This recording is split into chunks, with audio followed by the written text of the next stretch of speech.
గర్భిణీ స్త్రీలలో ఐయూజీఆర్ అంటే ఏంటి? సో 9 నెలల వరకు గర్భం మనకి కంటిన్యూ అయినా గూడా మనకి బిడ్డ వెయిట్ అనేది తక్కువ ఉండొచ్చా? సో ఈ విషయం గురించి మనం మాట్లాడుకుందాం.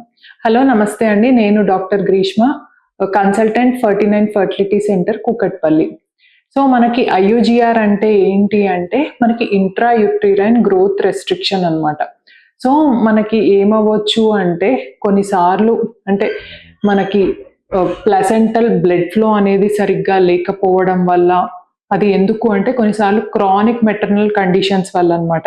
అంటే మనకి మదర్‌కి కొంచెం ఎనీమియా అంటే రక్తహీనత అట్లాంటి ప్రాబ్లమ్ ఉన్నా గూడా, లేదు కొన్ని క్రానిక్ డిసీజెస్ అట్లా ఉన్నా కూడా, లేదు మనకి ప్రెగ్నెన్సీలో బీపీ అట్లా ఉండడం వల్ల గూడా, అట్లానే కొన్నిసార్లు ఇది డయాబెటిస్ వెసల్స్ అన్నీ గూడా కొంచెం ష్రింక్ అయిపోవడం వల్ల గూడా బ్లడ్ వెసల్స్ ఈ ప్రాబ్లమ్ అనేది ఉండొచ్చనమాట. ఇంకా కొన్నిసార్లు స్మోకింగ్ వల్ల, సో పూర్ న్యూట్రిషన్, డైట్ వల్ల కూడా మనకి బేబీ గ్రోత్ అనేది సరిగ్గా లేకపోవడం అనేది చూస్తాం. సో దీన్ని ఎట్లా గుర్తించొచ్చు అంటే మనం మదర్‌కి ఫ్రీక్వెంట్ స్కాన్స్ చేసినప్పుడు స్కాన్‌లో మనకి అనుగుణంగా స్కాన్‌కి అనుగుణంగా గ్రోత్ అనేది లేకపోవడము.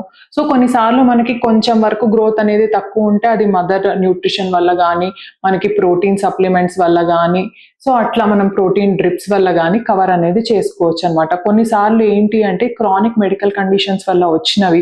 సో ప్లసెంటా నుంచే బ్లడ్ ఫ్లో తక్కువ అవ్వడం వల్ల ఉంటాయి గాబట్టి, ఇవి మనకి అంటే మనం అంత కవర్ చేసుకోలేకపోవచ్చు.